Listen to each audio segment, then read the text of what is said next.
오늘도 왕이신 하나님 앞에 영과 진리로 예배하는 귀한 성도님들 가운데, 예배 가운데 임하시고 은혜 베푸시는 하나님의 그 풍성한 은혜가 함께 하시기를 주님의 이름으로 축복합니다. 우리 옆에 계신 분 한번 인사하겠습니다. 참 잘 오셨습니다. 은혜 많이 받으십시오. 그렇습니다. 본문에 등장하는 예수님의 모습은 마치 무척이나 다급하게 그 자리를 피하려고 하시는 그런 모습처럼 보여집니다. 오늘 45절 말씀에 예수께서 즉시라고 되어 있는데, 예수님은 지체하지 않으시고 곧바로 제자들을 바다 건너편 벳세다로 보내셨습니다. 또 재촉하사라는 이 단어를 보면 아마 예수님의 마음이 제자들의 마음과는 좀 달랐던 것 같습니다. 제자들의 마음과는 상관없이 예수님 혼자서만 서두르시는 것처럼 그렇게 느껴지는 단어이기 때문입니다. 그렇게 그들을 즉시로 재촉하셔서 배를 타고 바다 건너편으로 가게 하신 이후에 예수님은 제자들과 함께 배에 오르지도 않으셨습니다. 마치 급하게 뭔가 중요한 일이 있는 것처럼 제자들을 다그치듯 배 타고 보내시더니 예수님은 그 배에 타지도 않으신 겁니다. 무슨 영문입니까? 오늘 이 본문의 상황을 우리가 제대로 이해하려면 바로 앞에 무슨 일이 있었는지를 살펴볼 필요가 있습니다. 예수님이 무엇 때문에 왜 이렇게 서두르셨는지를 보기 위해서는 앞에 나와 있는 전문맥을 이해하는 것이 중요하다는 말씀입니다. 여러분, 이 사건 앞에 일어난 일이 무엇입니까? 오병이어의 기적입니다. 그렇습니다. 보리떡 5개와 물고기 2마리를 가지고 남자만 5,000명을 먹이시는 사건이 바로 이 앞에 기록되어진 놀라운 기적입니다. 우리가 45절부터 말씀을 읽었는데 마가복음 6장 44절 말씀이 그것을 우리에게 가르치고 있습니다. 떡을 먹은 남자는 5,000명이었더라. 이 오병이어의 기적을 의미하는 거죠. 그런데 마가복음 말씀만 봐서는 도대체 오병이어의 기적과 예수님이 급하게 제자들을 바다 건너 벳세다로 보내신 그 이유에 대해서 어떤 영문인지를 알 수가 없어요. 마가라는 이 저자가 아마 이 부분을 생략하고 있는 것 같습니다. 그러므로 우리는 이 본문을 좀 더 정확하게 이해하기 위해서 본문의 병행 구절이라고 할 수 있는 다른 복음서들을 찾아볼 필요가 있습니다. 그 중에서 요한복음 6장 12절, 13절 말씀을 한번 보겠습니다. 그들이 배부른 후에 예수께서 제자들에게 이르시되 남은 조각을 거두고 버리는 것이 없게 하라 하심으로 이에 거두니 보리떡 5개로 먹고 남은 조각이 12바구니에 찼더라. 오병이어의 기적이죠. 자, 그 다음 14절 말씀이 중요합니다. 14절, 15절 말씀입니다. 그 사람들이 예수께서 행하신 이 표적을 보고 말하되 이는 참으로 세상에 오실 그 선지자라 하더라. 그러므로 예수께서 그들이 와서 자기를 억지로 붙들어 임금으로 삼으려는 줄 아시고 다시 혼자 산으로 떠나가시니라. 요한복음 본문에서는 예수님이 제자들을 재촉해서 벳세다로 건너가게 하셨다는 이야기는 또 빠져 있고요, 예수님 혼자 산으로 가셨다는 그 이야기만 나와 있습니다. 그렇지만 그 이유에 대해서는 분명히 우리에게 가르치고 있습니다. 예수님께서 오병이어의 기적을 행하셨을 때 무리들 가운데서 이런 말이 나오기 시작했다는 겁니다. 이는 참으로 세상에 오실 그 선지자라.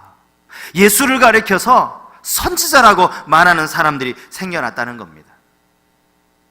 모세나 엘리야처럼 말이죠. 구약의 이스라엘 백성들이 애굽을 빠져나와 광야 40년 생활하는 동안 그들을 만나러 먹이신, 하나님께 기도했던 그들의 지도자가 누굽니까? 바로 모세입니다. 아, 우리를 이렇게 먹이는 것을 보니 바로 이가 모세와 같은 선지자인가?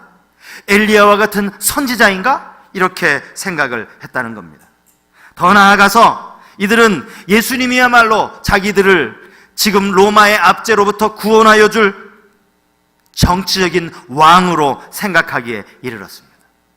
예수님은 결코 이 땅에 정치적인 왕으로 오시지 않았음에도 불구하고 많은 군중들이 예수님을 정치적으로 억지로 임금을 삼으려고 했다라는 겁니다. 그래서 예수님은 성급하게 그 자리를 피하셨던 것입니다. 예수님의 본래 이 땅에 오신 목적과 거기 모인 많은 군중들의 생각이 전혀 달랐기 때문에 예수님은 급히 그 자리를 피하셨던 겁니다. 제자들도 역시 마찬가지입니다. 그들의 무리와 함께 있다 보면 그들의 생각에 동요되지 않을까 하는 마음에서 빨리 그들을 무리들과 떼어 놓으셨던 것입니다. 이제 예수님은 홀로 산으로 가셨습니다. 복음서에 보면 예수님께서 산으로 가시는 몇 번의 장면이 나오고 있습니다. 누가복음 6장 12절 13절 말씀입니다. 이때 예수께서 기도하시러 산으로 가사 밤이 새도록 하나님께 기도하시고 밝음에 그 제자들을 부르사 그 중에서 12를 택하여 사도라 칭하셨습니다. 예수님은 당신의 공생의 사역을 함께할 12명의 제자를 삼기 전에 산에서 밤이 새도록 기도하셨다고 그렇게 성경이 가르치고 있습니다. 마가복음 9장에 보면 베드로와 야고보와 요한을 데리시고 산으로 올라가시는 장면이 나옵니다. 그 산에서 예수님은 호련히 변화되어서 엘리야와 모세와 이야기를 나누시는 장면이 기록이 되어져 있습니다. 예수님께는 이 조용한 산, 아무도 없고 오직 하나님과만 긴밀히 대화하실 수 있는 그런 산이 영적으로 하나님과 교제할 수 있는 아주 적합한 장소이셨던 겁니다. 그렇게 예수님은 하나님과 산에서 깊이 교제하고 계실 때 배에 타고 있던 제자들은 어려운 일을 겪고 있었습니다. 오늘 본문이 그 내용을 기록하고 있는데요. 본문에서 바람이 거슬렀다라는 이 말씀의 의미, 바람이 거슬렀다는 것은 바람이 반대로 불고 있었다는 그런 의미입니다. 현대어 성경을 보면 갑작스런 역풍이 불었다 이렇게 번역을 하고 있습니다. 요즘에야 다 전기로 모터를 이용해서 배가 움직이지만 이 당시에는 사람이 손으로 노를 저어서 목적지까지 움직여야 하는데, 여러분 바람이 가고자 하는 목적지의 반대 방향으로 불었다고 여러분 생각해 보십시오. 그 배가 어떻게 되겠습니까? 열심히 노를 저어봐야 배는 움직이지도 못하고 그냥 그 자리에 있을 수밖에 없는 것입니다. 야, 이거 노 저어봐야 움직이지도 않고 소용도 없는 일이구나. 그래서 사공들이 노를 내려놓으면 배는 어떻게 될까요?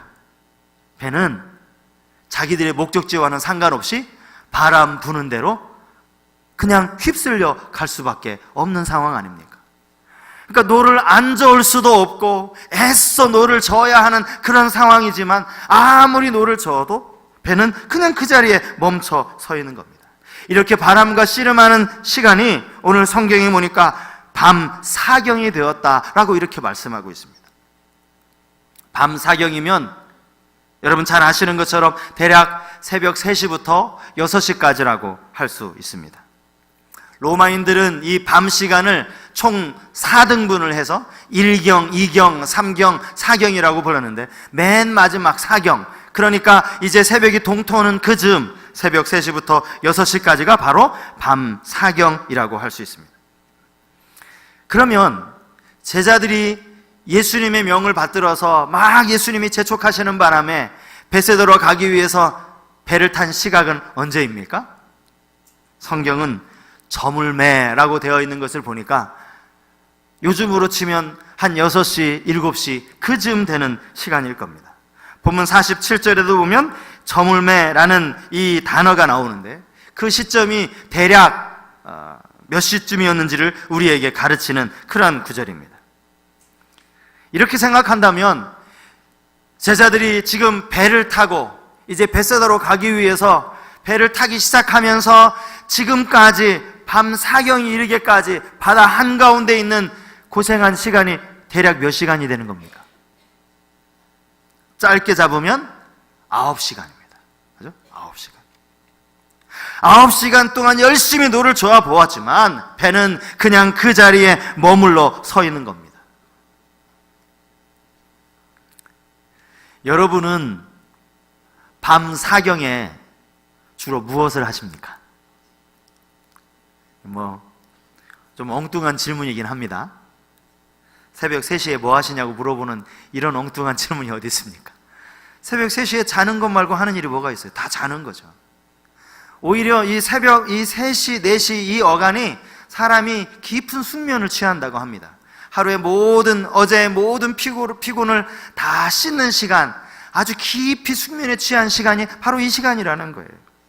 근데 여러분, 그렇게 본다면 거꾸로 이 시간까지도 잠을 자고 있지 못하다라는 그 이야기는 그는 지금 가장 힘든 시간을 보내고 있다라는 그런 의미가 되는 겁니다. 자야 하는데 잠을 이루지 못하고 새벽 3시가 되어지도록 그냥 고생을 하고 있다는 건 가장 힘든 시간을 보내고 있다는 그런 의미라는 말이에요. 우리 인생에도 밤 사경은 얼마든지 찾아올 수 있습니다. 어쩌면 우리 삶에 찾아오는 이 밤 사경은 아무런 예고도 없이 찾아오는 경우가 대부분인지도 모르겠습니다. 그래서 더 난감하고 고통스러운 것 아닙니까? 지난 목요일 저녁에 우리 교회 집사님 또 권사님과 분당 서울대병원을 신방한 적이 있습니다. 태신자로 정하고 마음속으로 기도하고 있던 분이었는데 같은 아파트에 같은 동에 살고 계시는 분이었습니다. 그냥 오고 가면 인사만 나누던 분이었는데 그분이 갑작스럽게 건강검진을 통해서 암이 발견되었다는 겁니다. 이제 수술을 앞두고 있는 그 하루 전날 저를 불러서 제가 그 저녁에 같이 그분을 뵈었습니다. 그동안 세상 일에 열심히다 보니까 교회에 다닐 생각도 하지 못했다고 합니다. 돈은 상당히 많이 잘 버셨던 것 같아요. 돈 모으는 재미로 그렇게 하루하루 시간 가는 줄 모르고 사시다가 갑작스럽게 암을 만나게 된 겁니다. 사실은 그 자리가 서먹서먹한 자리 아닙니까? 저도 그분을 처음 뵙고 그분도 알지도 못하는 교회, 그 같은 아파트에 사시는 주민이 다니시는 교회 목사님이라고 왔는데, 그런데 감사하게도 이분의 마음의 문이 이렇게 많이 열려져 있었어요. 그래서 교회에 대해 관심도 있었고 또 신앙을 가지려고 하는 그런 마음을 가지고 계시기에 그냥 아주 긴 시간 이야기를 하고 제가 기도를 해드리고 왔습니다. 저는 하나님께서 그 한 영혼을 너무도 사랑하시기 때문에 당신의 자녀로 부르시기 위해서 아주 초기의 암을, 그것도 미리 발견하고 수술하게 하신 것이라고 믿습니다. 하지만 우리 주위에는 열심히 믿음 생활도 잘하고 말씀대로 살기 위해 애쓰시는 분들에게도 이런 어려움이 찾아올 수 있다는 사실입니다. 성서 윤언에서 나온 마가복음 주석에 보면 오늘 이 본문을 이렇게 기록하고 있습니다. 어려움이 있다는 것이 우리가 하나님의 목적을 거스려 일하고 있다는 것을 뜻하지는 않는다. 그것은 또한 하나님이 우리를 주목하여 보시지 않는다는 것을 뜻하지도 않는다. 우리는 그분의 도움을 확신할 수 있다. 우리가 충분히 신뢰하지 않을 때조차도 그리스도께서 믿어오시기에 우리를 도우러 오신다. 저는 이 하나님을 확실히 믿습니다. 그리고 이 믿음이 여러분 모두에게 있기를 바랍니다. 밤 사경에 배 위에서 바람과 싸우며 힘든 시간을 보내고 있던 제자들에게 예수님이 보여주신 3가지 모습이 오늘 본문에 기록되어 있습니다. 첫째는 예수님께서 그들을 보셨다는 것입니다. 본문 48절 말씀입니다. 바람이 거스름으로 제자들이 힘겹게 노젓는 것을 보시고 밤 사경쯤에 바다 위로 걸어서 그들에게 오사 지나가려고 하시매. 여기 본문에서 보셨다라고 하는 이 헬라어 단어는 주시하다라는 뜻을 가진 단어입니다. 그냥 눈에 보여진 것이 아니라는 그런 말씀입니다. 주목해서 보셨다는 그런 말씀입니다.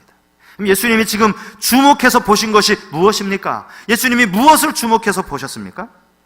우리는 여기서 놀라운 사실 하나를 발견하게 되는데요. 예수님은 저 멀리 바다 한가운데 여전히 떠있는 배 한 척을 보신 것이 아니라는 겁니다.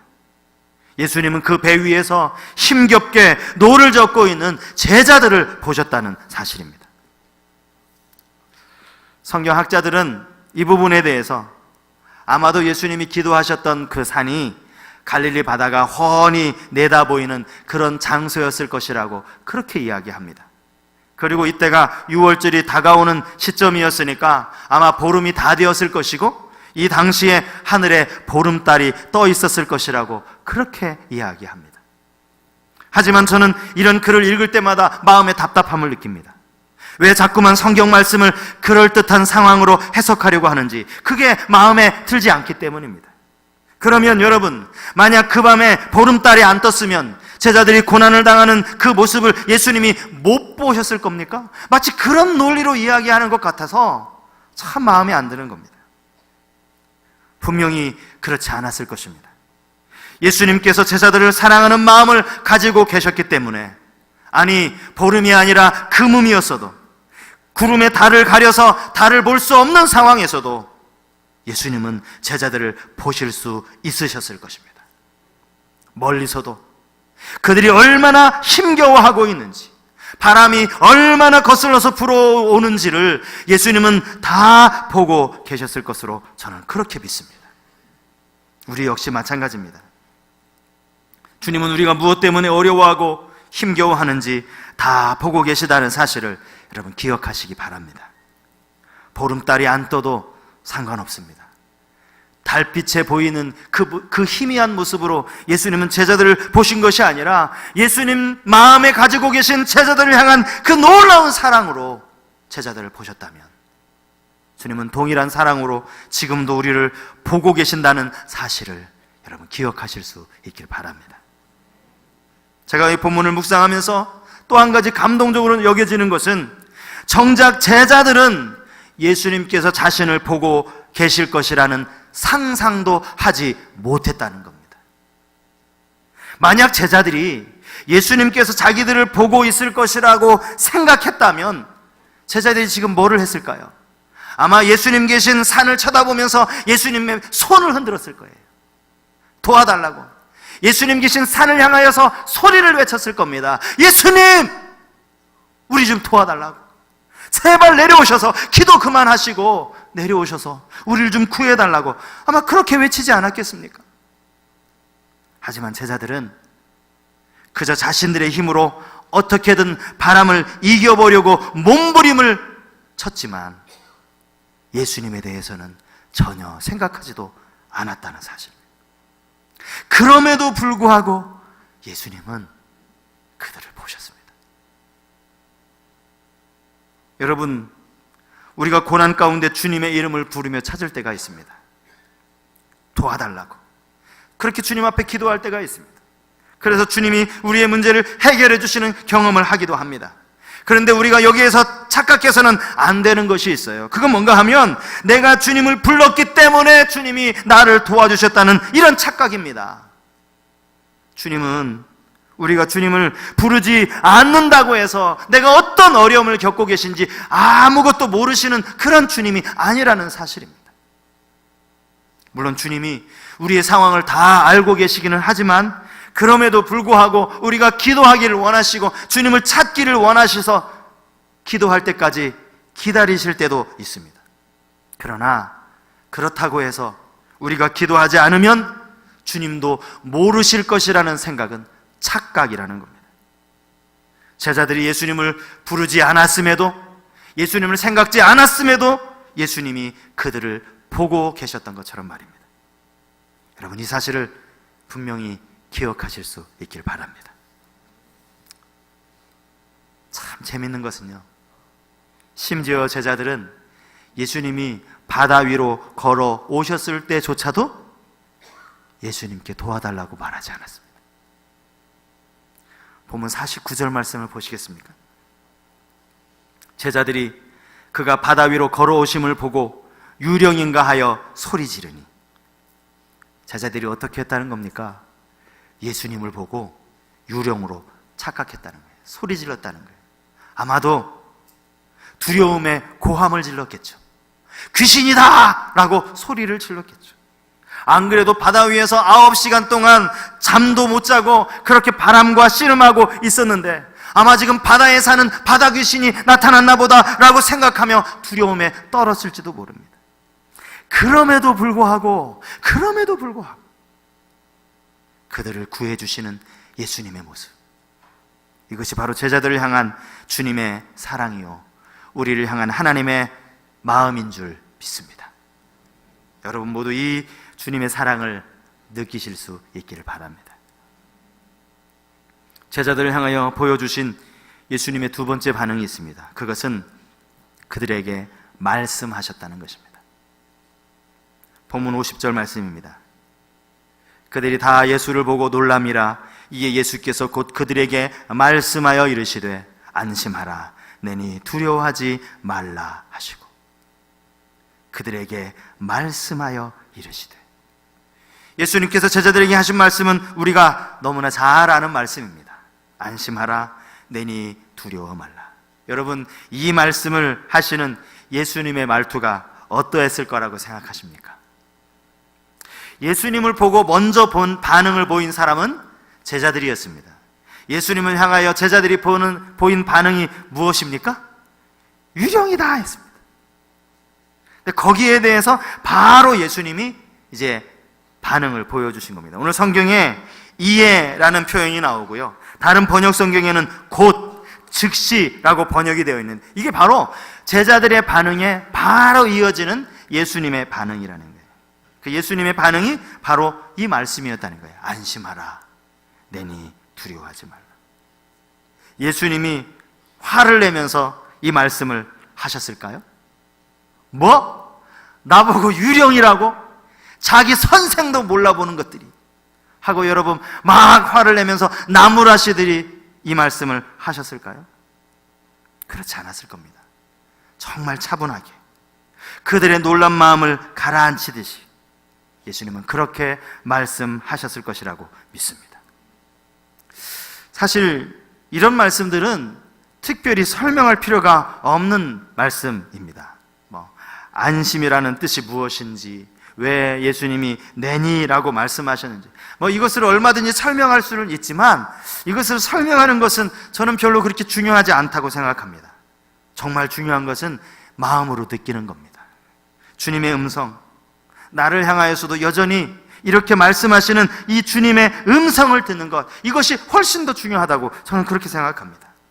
여러분 마음에 어떠한 요동이 있든지, 무엇 때문에 두려워하시든지 주님은 다 보고 계시고 다 알고 계시기에 이 시간에도 주님 우리에게 찾아오셔서 안심하라, 내니 두려워하지 말라 말씀하시는 이 주님의 음성이 들려질 수 있기를 바랍니다.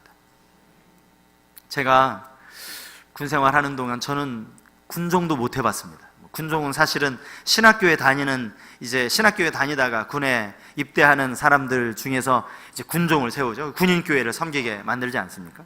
그런데 제가 이제 육군 병장이었을 때 우연찮게 소대원들에게 말씀을 전할 기회가 있었습니다. 사실 소대원들이라고 해봐야 교회 안 다니는 친구들이 훨씬 더 많았고요. 그런데 제가 그 과정은 잘 모르겠어요. 어쨌건 간에 이 소대원들이 다 있는 앞에서 제가 성경을 읽고 하나님의 말씀을 전할 기회가 주어졌습니다. 제가 그렇게 하나님의 말씀을 전하면서 제가 참 놀란 게 하나 있어요. 그게 뭔가 하면 거기에 교회도 안 다니고 그냥 교회 종교 행사라고 교회 가서 그냥 엎어져서 잠만 자고 오는 이런 사명들이 대다수인데, 아니 이 친구들이 이런 말씀을 알고 있더라는 거예요. 이사야 41장 10절 말씀이에요. 두려워하지 말라, 내가 너와 함께함이라. 놀라지 말라, 나는 내 하나님이 됨이라. 내가 너를 굳세게 하리라. 참으로 너를 도와주리라. 참으로 나의 의로운 오른손으로 너를 붙들리라. 이런 성경 구절을 알아요. 아는 정도가 아니라 아이고 병장님 그거 참 좋아합니다, 이 말씀 좋아한다는 거예요. 무슨 뜻인 줄 알고 좋아하는, 아니 좋잖아요. 얼마나 좋습니까? 두려워하지 말라고 하는데. 제가 그걸 들으면서 참 놀란 적이 있어요. 여러분 이사야 41장에서 말하는 이 너가 누굽니까? 여기서 말하는 이 너는 이스라엘 백성들입니다. 오늘로 말하면 하나님의 자녀들인 우리입니다. 예수를 알지도 못하고 하나님을 믿지도 않은 저 믿지 않는 친구들에게는 이 말씀이 아무런 의미가 없는 말씀 아닙니까? 그런데도 그냥 그 말씀이 좋다라는 거예요. 얼마나 좋냐고. 하나님이 누군지는 잘 모르지만 두려워 말라고 하니까 그냥 이 말씀이 들을 때마다 힘든 군생활에 위로가 된다는 거예요. 여러분, 이게 아이러니 아닙니까? 그들에게는 상관도 없는 말씀이에요. 간혹 식당에 가면요, 내 시작은 미약하였으나 내 나중은 심히 창대하리라 이런 액자가 있어요. 그래서 교회 다니시나 봐요. 아니요, 교회 안 다닌대요. 이 성경 구절은 좋잖아요. 창대하게 된다니까. 무조건 창대하게 된다. 성경 글귀가 너무 좋아서 붙여놓았다는 거예요. 여러분 아십니까? 아무 의미 없어요. 성경의 의미도 모르고 하나님이 누구신지도 모르는 상태에서 그 구절 걸어놓는 거, 하나님을 알지도 못하는 사람이 두려워 말라 내가 너와 함께 뭐가 함께 한다는 거예요? 제가 왜 이 말씀을 드리는지 아십니까? 이 말씀, 성경에 나오는 모든 약속의 말씀은 다 우리에게 해당되는 말씀이라는 사실입니다. 두려워 말라 내가 너와 함께 함이니라, 이건 나에게 주시는 말씀이에요. 우리 모두에게 하시는 말씀이에요. 안심하라 내니 두려워 말라, 이 말씀도 나에게 하시는 말씀이에요. 그냥 이 말씀을 듣는 것만으로 위로받으라고 그렇게 주시는 말씀이 아니라는 거예요. 실제로 이렇게 말씀하시는 주님의 음성을 우리가 들어야 한다는 거예요. 여러분 모두 이 주님의 음성을 들으실 수 있길 바랍니다. 우리 주님의 자녀 아닙니까? 주님이 우리를 사랑하시지 않습니까? 제자들에게 주님은 다가오셔서 말씀하셨습니다. 마지막 세 번째, 예수님께서 그들에게 보이신 반응이 무엇입니까? 예수님은 그들에게 가까이 가셨습니다. 본문 51절 말씀입니다. 배에 올라 그들에게 가시니 바람이 그치는지라 제자들이 마음에 심히 놀라니. 조금 전까지만 해도 예수님은 바다 위에 그대로 계셨습니다. 거기에서 제자들에게 말씀하신 거예요. 안심하라 내니 두려워 말라. 이거 예수님 바다 위에서 하신 말씀입니다. 그런데 이제 예수님은 그대로 바다 위를 걸어서 배에 올라타셨습니다. 그리고 그들 가까이로 가셨습니다. 성경은 바로 그 시점에서 바람이 그쳤다고 그렇게 기록하고 있습니다. 이것이 의미하는 것이 뭐겠습니까? 예수님은 얼마든지 말씀 한마디로 바람을 잠잠케 하실 수 있는 분 아니십니까? 아니 실제로도 그렇게 하시지 않았습니까? 그런데 왜 예수님은 제자들에게 가셨고 성경에는 그제서야 바람이 그쳤다고 그렇게 가르치고 있는 것입니까? 제가 말씀을 묵상하는 중에 사실은 이 구절이 마음에 참 많이 와닿았어요. 이 구절이 의미하는 것이 뭘까? 영어 성경을 찾아보니까 영어 성경은 이게 뭐 특별한 의미가 없다라고, 그냥 단순히 배에 오르신 것이라고 이렇게만 이야기하고 있더라고요. 자꾸 제 눈에 그들에게 가시니 이 구절이 자꾸 마음을 움직이는데, 이런저런 책들 뭐 주석이며 또 설교집이 많이 찾아봐도 여기에 특별한 설명이 없더라고요. 제 나름대로 이런 생각을 해봤습니다. 아마도 유령이라고 착각했던 제자들에게 당신의 존재를 분명하게 나타내 보이시기 위해 하신 행동은 아니었을까? 말로만이 아니라 그들과 함께 하심으로 그들 속에 여전히 자리 잡고 있는 그 두려움을 해소해 주시려고 하는 주님의 마음이 아니었을까? 분명한 사실은 예수님께서 제자들이 있는 그곳으로 그들에게 가까이 다가가셨다는 사실입니다. 여러분 삶이 힘드십니까? 환경뿐만이 아니라 마음의 상처로 아파하는 분들이 계십니까? 인생에 생각지도 않은 풍랑을 만나셨습니까? 그런데 여러분 가만히 한번 생각해 보십시오. 우리의 인생이 정말 힘든 것은 우리의 삶에 찾아오는, 끊임없이 찾아오는 그 풍랑 때문이 아닙니다. 예수님 말씀대로 순종했는데, 주님이 기뻐하신 대로 살려고 애썼는데 왜 내게도 풍랑이 찾아오느냐고, 왜 내게도 고난이 찾아오는지, 인생이 진짜 힘든 이유는 그것 때문이 아닙니다. 인생이 진짜 힘든 이유는 풍랑은 불어오는데 아무도 도와줄 사람이 없는 것입니다. 누군가에게 도와달라고 외치고 싶은데 아무도 부를 사람이 없는 거예요. 아무도 나를 이러한 고난에서 건져줄 사람이 없을 때, 그때 우리가 절망하는 것 아닙니까? 어린 꼬마는요, 아빠가 자기 뒤에서 자기를 지켜보고 있다는 사실을 알면요, 이 어린 꼬마는 무서운 게 하나도 없습니다. 물에 빠지면 위험한데, 아직 수영도 못하는데, 그럼에도 불구하고 아이는요, 물이 좋다고 물에 풍덩풍덩 빠져요. 왜요? 아빠가 계시니까. 내가 물에 빠지면 분명히 아빠가 건져줄 아빠가 뒤에 있으니까. 그런 차원에서 본다면 여러분, 우리도 더 이상 절망할 필요가 없다는 사실입니다. 적어도 주님이 나와 함께 하신다는 사실을 믿는다면 우리는 그 어떠한 풍랑 앞에서도 두려워할 필요가 없는 줄 믿습니다. 나를 보고 계시고 나를 여전히 사랑하셔서 사람의 음성으로 말씀하시고 내게 가까이 다가오시는 그 주님을 만나고 그 주님을 느끼는 우리 모든 성도님들이 되실 수 있기를 바랍니다. 아직 이런 주님의 손길을 느끼지 못하셨다면 저는 6일 동안 우리가 갖게 될 하나님 앞에 올려드리는 이 특별 새벽 기도회가 그렇게 하나님의 손길을 느끼는 그러한 은혜의 시간이 되었으면 좋겠습니다. 오늘 우리가 말씀을 생각하면서 이 찬양을 함께 부르기를 원합니다.